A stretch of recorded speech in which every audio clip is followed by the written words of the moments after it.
So let's talk about a product, or let's talk about a subject matter that's very controversial, and that's grout.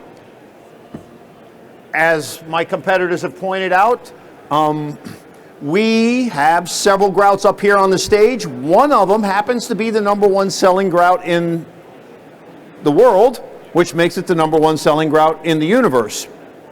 Because I don't know of any other planet that's selling grout, so I'm calling universe. So we have the #1 universal selling grout right here, and the reason it's a cement-based grout. It's Ultracolor Plus FA. FA stands for fine aggregate. That means it's a really small grain of sand, which allows me to squeeze it into a 16th inch grout joint. It's almost, I didn't say it does, but it almost voids the need for an unsanded grout. Now, some glass tiles and some products might scratch, so you have to test. But a 16th inch in a grout joint is the minimum standard for all tile installations within the business. I do know that there are tile installations that are being put in tighter, but you shouldn't be if they are. What Scott has here is a ready-to-use grout. This is a cement tile. If you used a cement-based grout on top of there, it would stain it, penetrate it, and it would be a bear to clean up. By using a ready-to-use grout, like FlexColor CQ, that's what this product is, there's no pigment in that product. It's clear acrylic and a color-coded quartz. By having clear acrylic and a color-coded quartz, no pigment, it can't penetrate the top of that tile. The clear acrylic doesn't impact the tile in any way, shape, or form. What Dario is doing here is we rolled out a heat mat system. So by the way, before I go much further, let me introduce Scott, Dario, and Tony, key members of the demo team. With our heat mat system, we have a mat, a membrane, and a mesh. The mesh is just like you think it is. It looks like a safety net with wire pre-woven through it.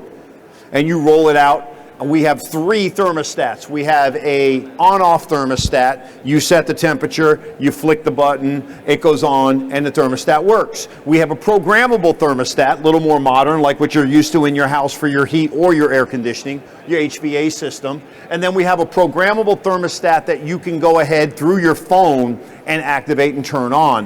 Why is this important? It's a cool fall day, you're driving home from work, you know you got marble floors in your shower, and when you get home you want to take a nice hot shower to cool off, you go ahead and turn on the heat on your floor, or you go ahead and turn on the heat, and if you have the spacing correctly, you can actually heat a room with this product. So this right here is the membrane. And by going, and Dario has a 2, here, let me get up here. Dario has a 2, then there's 3, then there's 3, then there's 2. This spacing won't heat a room, but it'll heat your floor up. If you want to go and heat the floor up and the room, you go 2, 2, 2, 2, 2. And it snaps right in.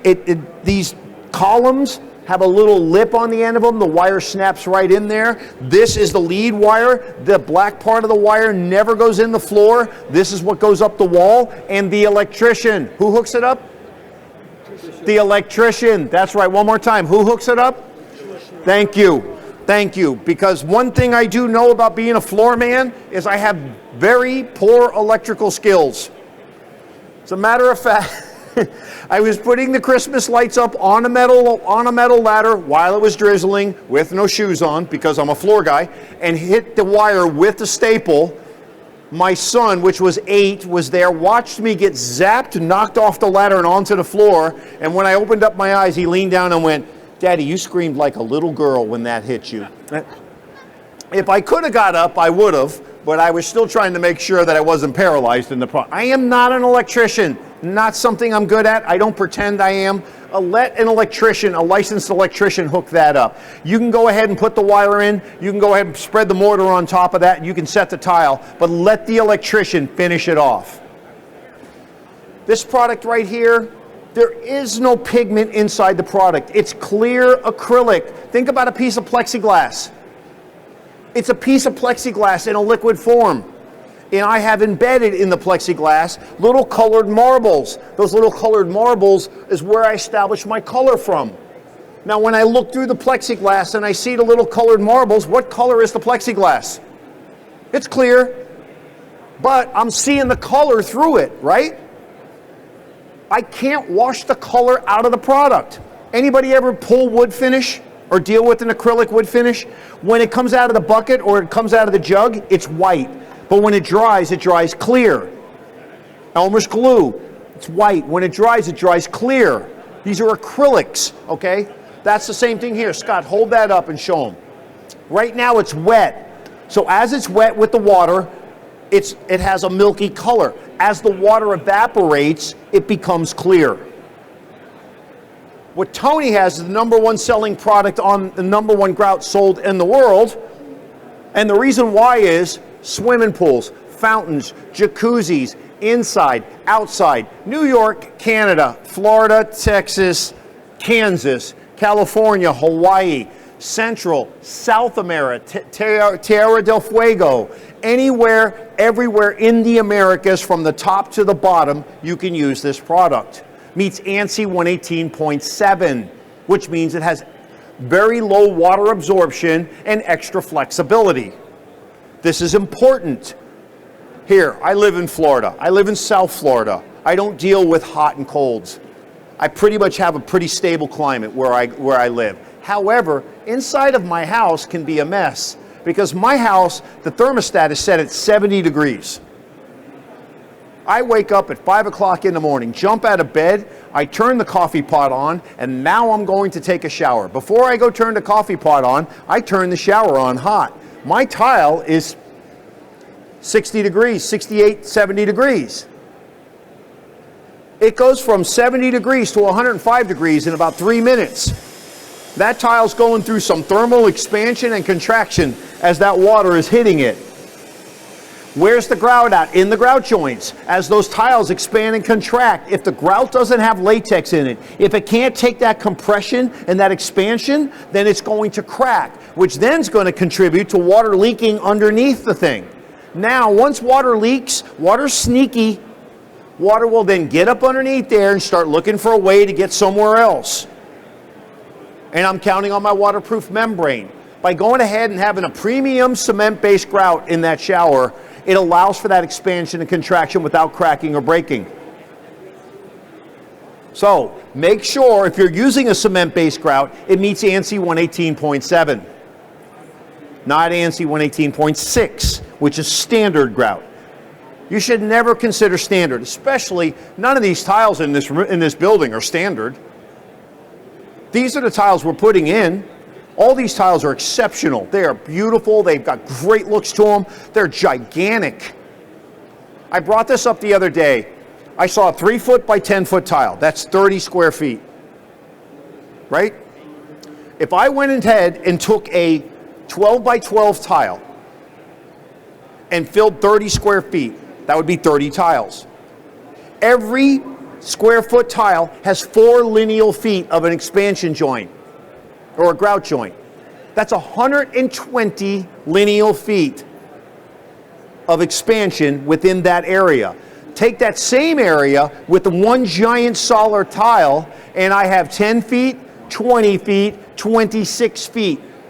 In that exact same area, I went from 120 feet for tile to expand and contract to 26 feet for tile to expand and contract. And then with that big tile, I'm putting in a bigger grout joint or smaller grout joint. I'm putting in a 16th inch grout joint. It's got no place to go. You need premium product in there. It's going to go under compression like you would not believe. Guys, if you're going to go and do these high-end floors, if you're going to do these high-quality products, understand what the product is going to go through and what it's used for. Understand the use of it. I don't make the same decision when I'm putting in a floor at an airport that I make when I'm putting in Mrs. Smith's foyer at her house or condo. These are different decisions. It could be the exact same tile. These are different decisions on the grout, on the mortar, on everything, on absolutely everything. Understand where, understand how the use of that product. You ever been in a mall at 2 o'clock in the morning and see what goes on in there? There are trucks and high lifts and things like that. There are vehicles driving on that tile job that you did. You can't put that floor in like you're putting it in at a house. This is not a house. It's a war zone. An airport, constantly shaking and vibrating. People constantly carrying their luggage across there. Understand, everything is not equal. Just because the tile is equal, it's your responsibility as the installer or the person selling the job to understand the final use of that job and make sure that you put in the right grout or the right grout and the right mortar for that job to make sure that it's successful. It's our reputation. I'll leave you with this note. My mother-in-law, 89 years old. Oh, I don't like ceramic tile because it gets dirty. Okay, hold on a second. The same amount of dirt's coming in the house, whether it's a wood floor, a tile floor, or a carpet floor. So I'm like, I gotta change this mentality. There was no shot of changing it. There's zero shot of changing it.